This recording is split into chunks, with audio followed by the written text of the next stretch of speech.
Hi Gert, welcome to our show. Nice to have you here. Nice to be here, Jeroen. Thank you. How are you? You're based in Basel, I guess, right now? I'm based in Basel, Switzerland. Yes. Looking at the head office behind you. The recent head office, indeed. It's a rather young building. Okay. Well, happy to have you in our show, and really looking forward to the conversation we're about to have. Let me start off with a question I usually start off with. When you were let's say a little Gert of 5-6 years old, what was your ambition to be at that time? Well, I think as probably a lot of 5-year-old boys, my ambition or my wish was to become an airline pilot.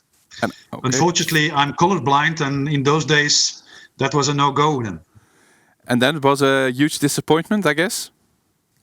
It was a huge disappointment, but you get over it. I mean, it's not the end of the world. No. And you have a very long-standing background in finance, right? So was it also your ambition to work in the finance industry from early on? Not really. I studied economics, and of course, then you get in close contact with most of the financial industry, or with parts of the financial industry at least. But I think a career, you cannot really plan it. I mean, it's a sequence of coincidences, and things come together from time to time. I started as a consultant.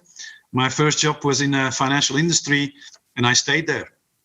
You say it's a series of coincidences, but it also has to do, I think, with talent, with expertise, with hard working. Well, I think I'm really convinced that a career, just as life, you cannot really plan it. What I did throughout my career is every 2-3 years I asked myself 2 questions. Am I still enjoying what I'm doing? And am I still learning? And when the answers was twice yes, I said, okay, let's go for another 2 to 3 years. And it has only been on one occasion in my career where the 2 answers to the questions were no, and then I changed and I switched to Baloise Group.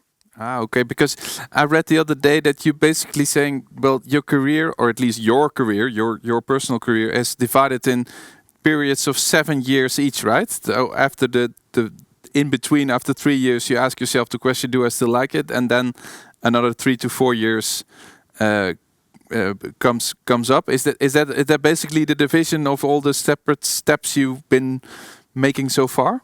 7 years. Well, yeah, looking back at the career, my career, I was indeed, I came to the conclusion that it was always in periods of 7 years. Yeah. By the way, 7 years in the Bible is a very long period.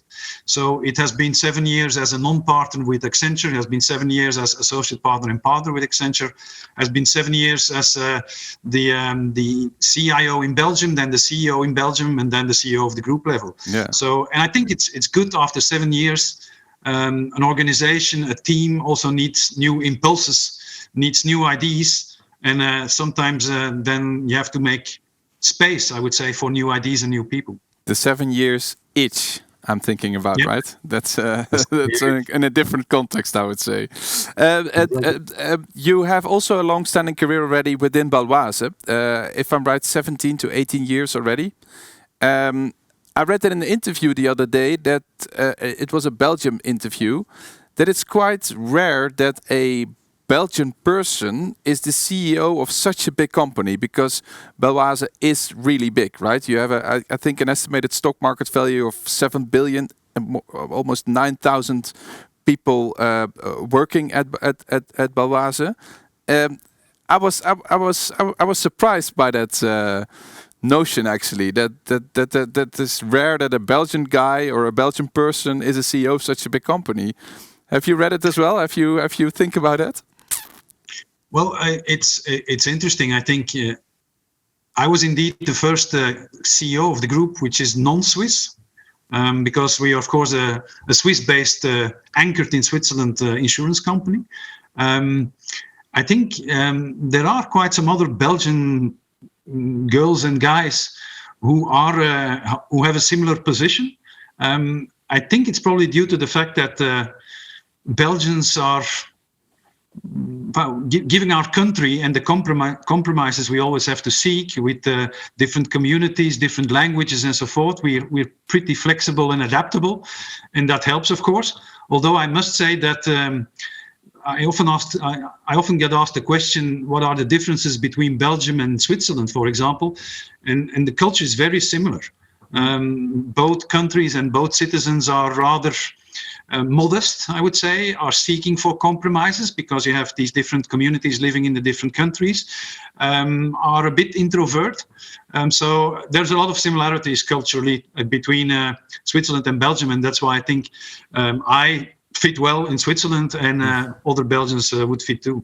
Okay. And do you think this notion of adaptation to different cultures and cultural diversity, is it one of the key things you need to apply or you need to do well in order becoming a leader or becoming a CEO? Is it one of the key pillars of becoming a good leader?